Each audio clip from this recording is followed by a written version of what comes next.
Hello, and I'm Carly Ross-Seibert, and I'm joined today by Joey Morgan for our Retail Is podcast. Our guest today is Andy Sutter from Freedom Boat Clubs of Hampton Roads. Welcome, Andy. Hey, thanks for having me today. Well, thank you for joining us. We've had a relationship with you for a fairly short time with Freedom Boat Clubs with Retail Alliance, but you have been around in the region for quite a while. So can you tell us a little bit about what you are and who you are, what you do? Sure. So what we are a members only boat club. We're a franchise. So if you're familiar with Chick-fil-A and their fabulous shakes, we are a boat club with fabulous boats. There are 264 locations now around North America, Canada, and in Europe. Freedom is corporately owned by the Brunswick Corporation. And what we do is we buy, own, and maintain a fleet of boats. And then you buy a membership to the club, very much like you would buy a membership to a country club. And then you would use the boats when you want. That's pretty much what we do. So you don't have to own your own boat. Sorry, what was correct.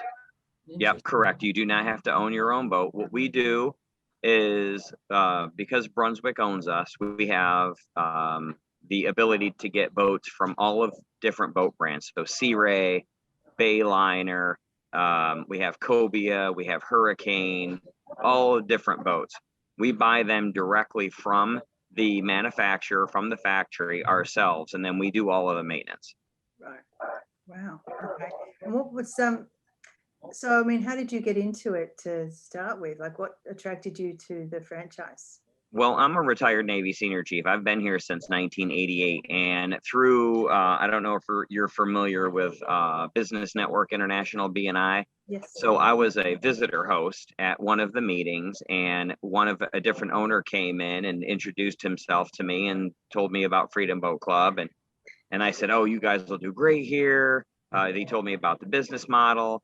And then out of the blue, about 6 weeks later, he said, the other business partner doesn't want to be owners in this territory anymore. Would you like to be an owner? I said, nope, I'm good. I got a job. And then he said, really, you should think about it. And I was like, no, seriously, I'm good. I have a job.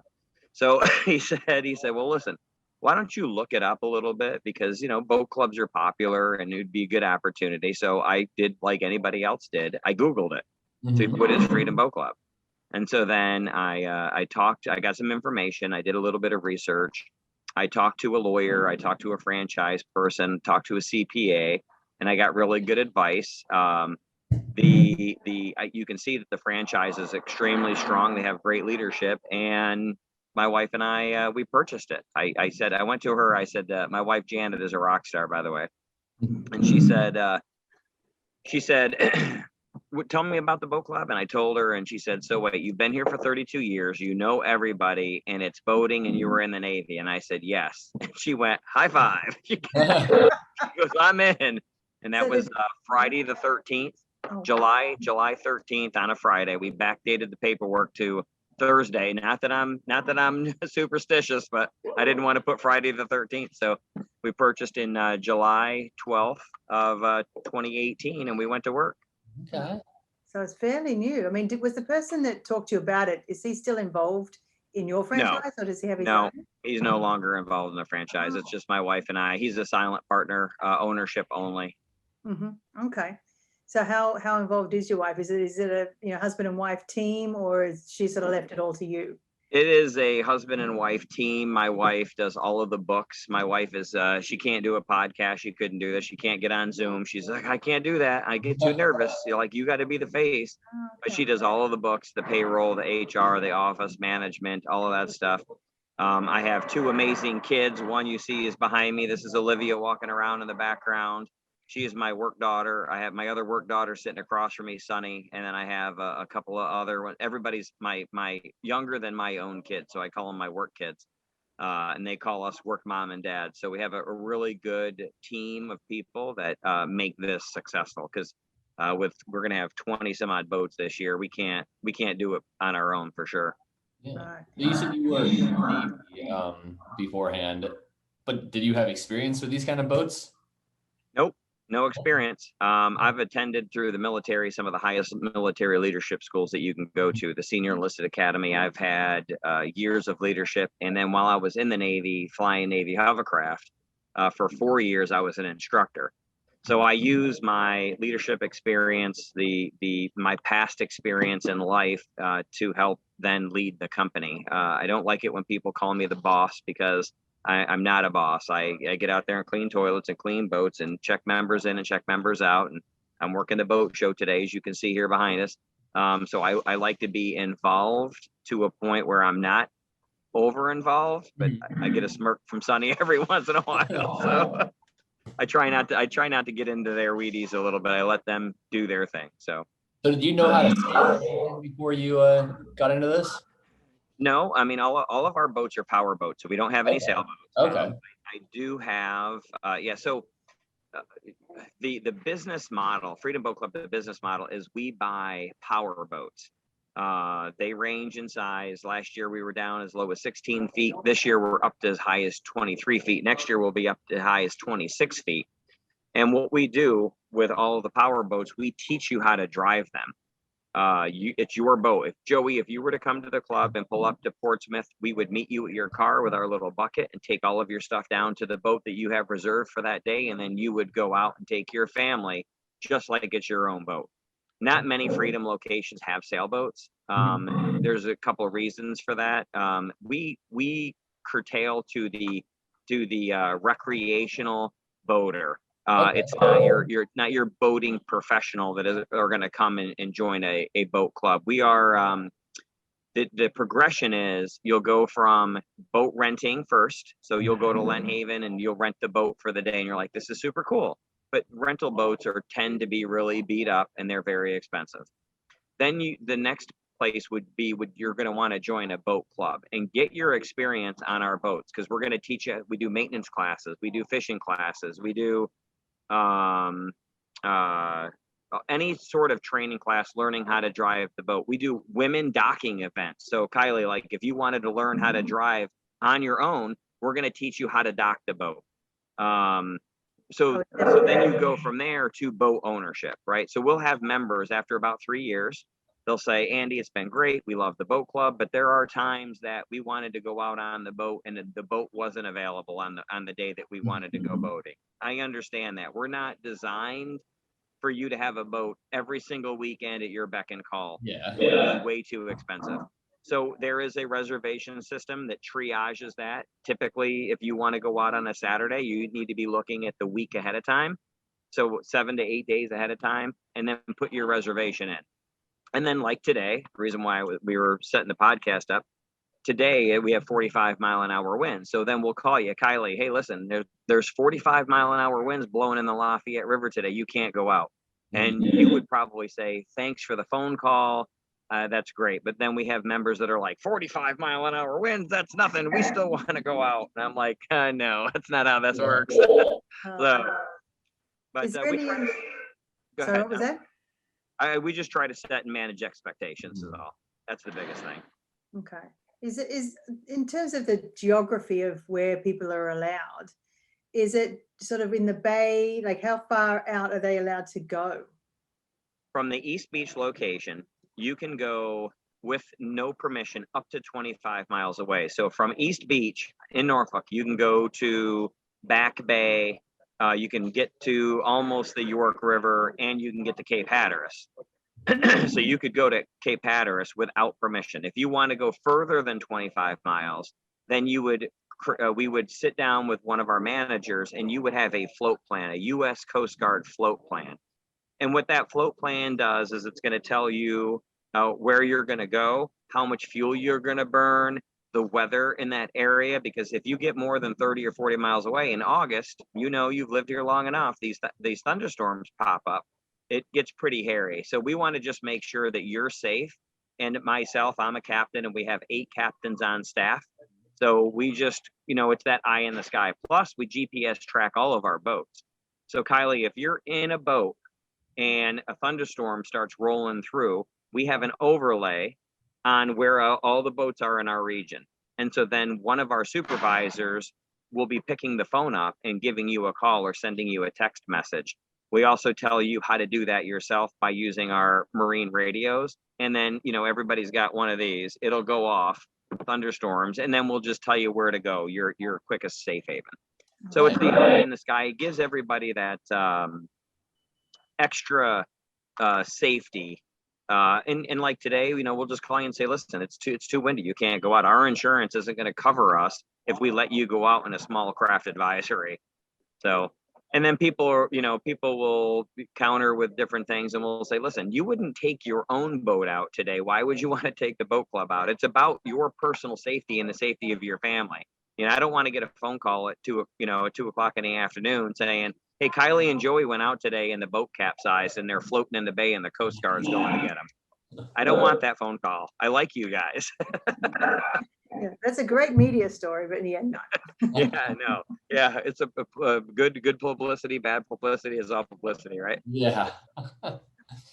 So one of the things I was just going to ask, do you also provide the extras, or is it just the boat and all the training and everything? Like in terms of like, if people want to go fishing or wakeboarding or anything, does everyone have to bring their own stuff, or do you also Yes. rent that out? No, they have to bring their own stuff. They have to bring their bridle. We have bridles there. A bridle is just attachment point to the boat. We have them. We'll sell them to. We buy them on Amazon for $40. We sell them to you for $40. I'm not in the retail market. I'm not trying to mark any of that up. If you want to go fishing, you bring that stuff. Book a fishing boat. Don't take the pontoon boat out and show up with all your fishing gear, because we're not going to let you take that boat out if you do that.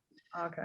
And then we do retrain days. We have we do events like Dogs on the Dock, fireworks. We do a whole bunch of different events because there is the social aspect of the club as well.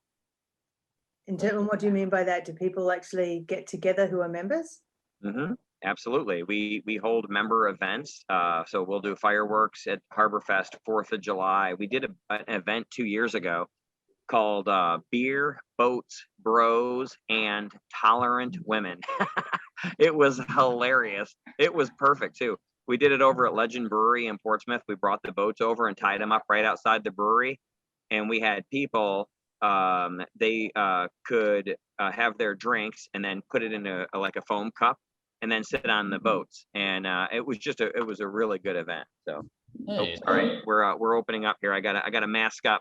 Oh, fair. Well, that leads us into my next question a little bit. Was you opened in 2018? Obviously, the big thing that happened in 2020, COVID. How did you guys handle that? So at first, just like everything else in March, we were pretty nervous. We typically sell 8 memberships in the month of March and probably 12 or 15 in April.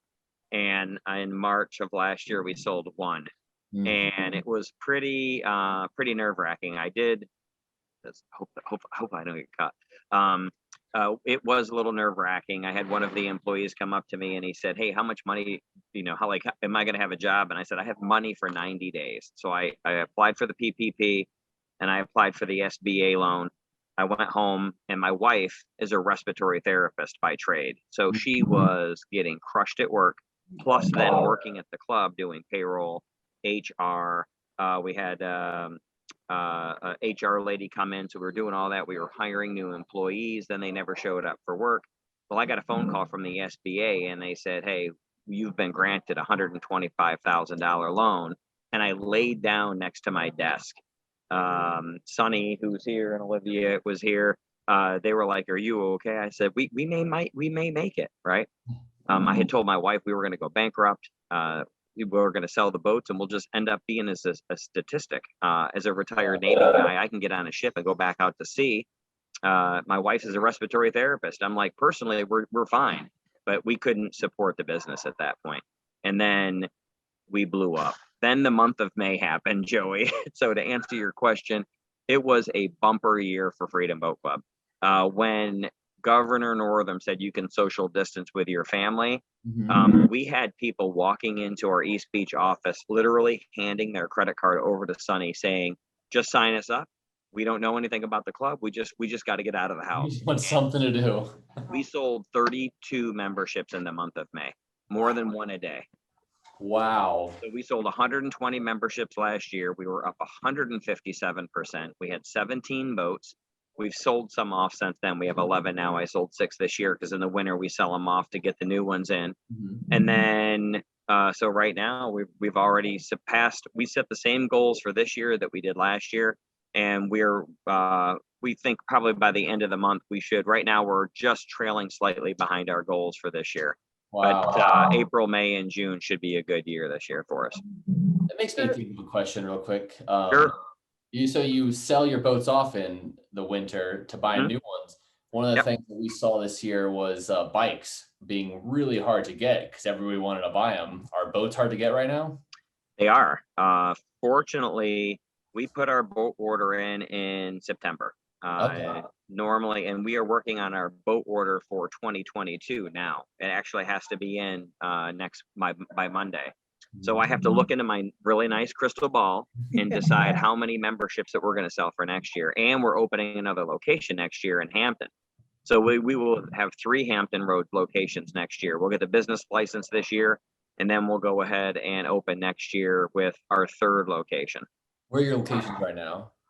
Right now we're at Tidewater Yacht Marina in Portsmouth. The other one we are at the Little Creek Marina in East Beach, and then we will be at the Blue Water Marina in Hampton next year for operations. Not until May. We'll open up for operations in May next year. So I've got a business question going back to the fact that, I mean, you got quite a large loan for the PPP. Did you decide not to use it when you blew up with memberships? Well, boats are expensive and we have financed them. So we took the PPP loan and we paid the employees, and then I used the rest of the money that's in the bank. I'm already started paying the SBA back.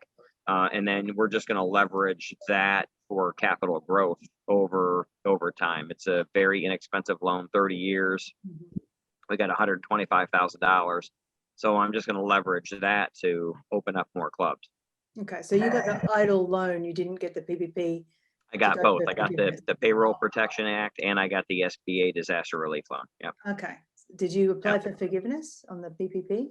Repeat the question. Did you apply for forgiveness of the PPP? I did. Yeah, we did get the PPP forgiveness. Yeah, that was forgiven for us. We were working docks last year because the people that we hired and trained to come to work never showed up.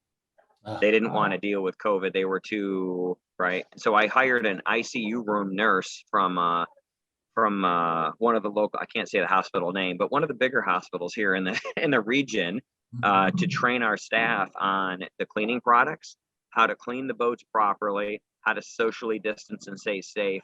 And then we actually did some classes on that. We put it on Facebook. So our members knew that, listen, when you come here, it's going to be clean. And we had members, we had tons and tons of cleaning supplies. So if the member showed up and they wanted to wipe down the boats themselves, we let them wipe the boats down. We just wanted to get them out into the water, and they were flocking to us. On a Wednesday, we had 17 boats. On a Wednesday, all 17 boats were out. Wow. It was crazy. We weren't even staffed for it. It was like my wife is there and I'm trying to get members, back in and clean boats and fuel them and this and that. It was crazy, but I mean, it was a good problem to have because I'm one of the fortunate ones. I'm not one of the statistics. I mean, there's so many businesses out there that got hurt this year that I'm super fortunate. People say, well, Andy, how did you survive in the pandemic? I'm like, have you heard of luck? Lucky. So what kind of members do you have? Yeah.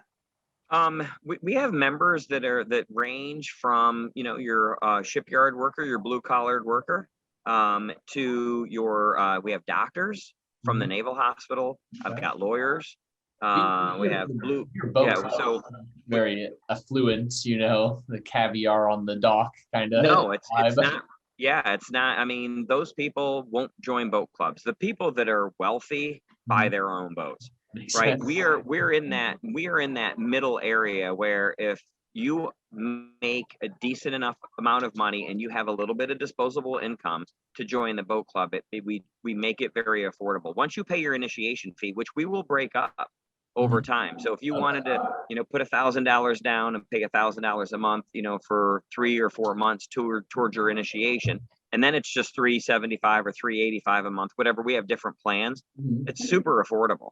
And then there's no contracts. It's an agreement. If you want to leave the club after a year, you just write me an email, say, hey, Andy, I want to go play golf instead of go boating. It's a 60-day written notice. We'll charge you 2 more times and you're gone.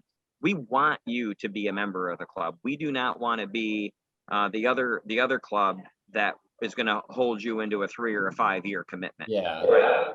Listen, I wouldn't want that myself. And part of our business model is that the reason why Freedom Boat Club is the world's oldest and largest boat club is because of our excellent customer service. We're corporately trained by the Ritz-Carlton. We work really hard on our boats. The franchise owner has to be on site for the first 3 to 5 years, which I am. And it's that customer service. We're not going to rope you into that long-term contract. I mean, hell, I don't know where I'm going to be in 5 years. I don't want to sign an agreement with a boat club for 5 years. Yeah. It's a bi-monthly after that. It's super cool. Yeah. So I like the franchise.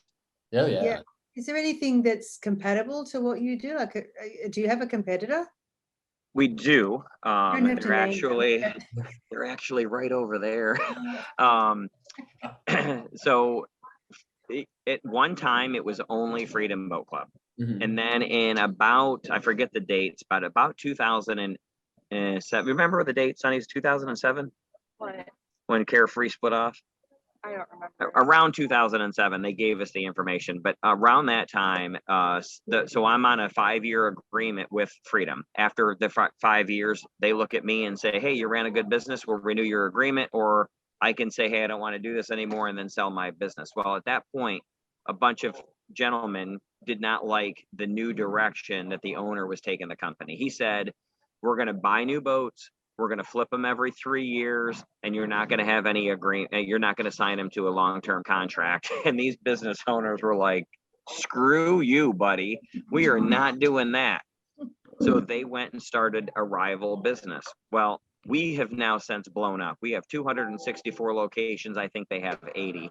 And when they split, there were like, 80 locations. There was 40 over here and 40 over here. So we've gotten really big because we believe that if you run a good business, if you tell people what you're going to do, you set and manage their expectations and don't oversell the club, people are going to come to you. And we have a really good reputation. I mean, if you do any research and read our Google reviews or go to our Facebook, and I mean, Wavy News and Channel 3 News, they're not doing stories on the boat club because we run a crappy, business. And that's what I pride myself in. I've been here since 1988. If you Google me, my cell phone number comes up. So people can get me real good. And I'm not the guy that's going to go out there and go, oh yeah, we have to maintain a 10 membership to every 1 ratio to every boat. Right now we're sitting at 9.9 and I've got 4 boats showing up. So we'll sell 40 memberships. And once I get to that ratio, we'll slow down on memberships and we'll sell only weekday memberships. And people say, well, I want to go boating on the weekends. I'm like, listen, I don't have the boats to put you on. I'm not going to sell you something or put you in a product that I know that I can't deliver. I won't be able to sleep at night. And that's the way I run my business. And it's great to be in that position because there are business owners will say, just sell them all day long. That's not me. I'm not going to do that. Yeah. Well, we are running close to out of time. Kylie, do you I have just have anything? one question. Like, Oh, yeah. how do you know so many people in Hampton Roads? Oh man, that's a great question. I try to give back to the community a lot. I've been here since 1988 in the Navy. I managed rock bands at one point. I do BNI and I do Biz Connect and I do Retail Alliance and I'm on the Hampton Roads Chamber Engagement Committee. I'm on the board for Portsmouth. I'm in different business associations as the vice president and secretary, and I give back. We have a program called Freedom Gives where we give back to the community. So we do a lot of stuff like that. I find that is probably one of the more rewarding things. So we do free sunset boat rides and charity events and things like that. So nonprofits are really part of our strategy and our growth. It's that guerrilla marketing to get out there. That's a great answer. Thanks. I love your accent. Where are you from, by the way? We're Australia. I love it. Thank you. All right, Joe, I think we are probably about time, but all right. really interesting to talk to you. So thank you for joining us today. Well, thank you for setting this up. I'm really happy to be a member of Retail Alliance. I think you guys have a great organization, and we'll have to take your staff out for a sunset boat ride. Oh, That sounds great. Yeah, it does sound good. All Sounds right. good. Thanks, All Andy. right. Thanks, everybody. You have a great day.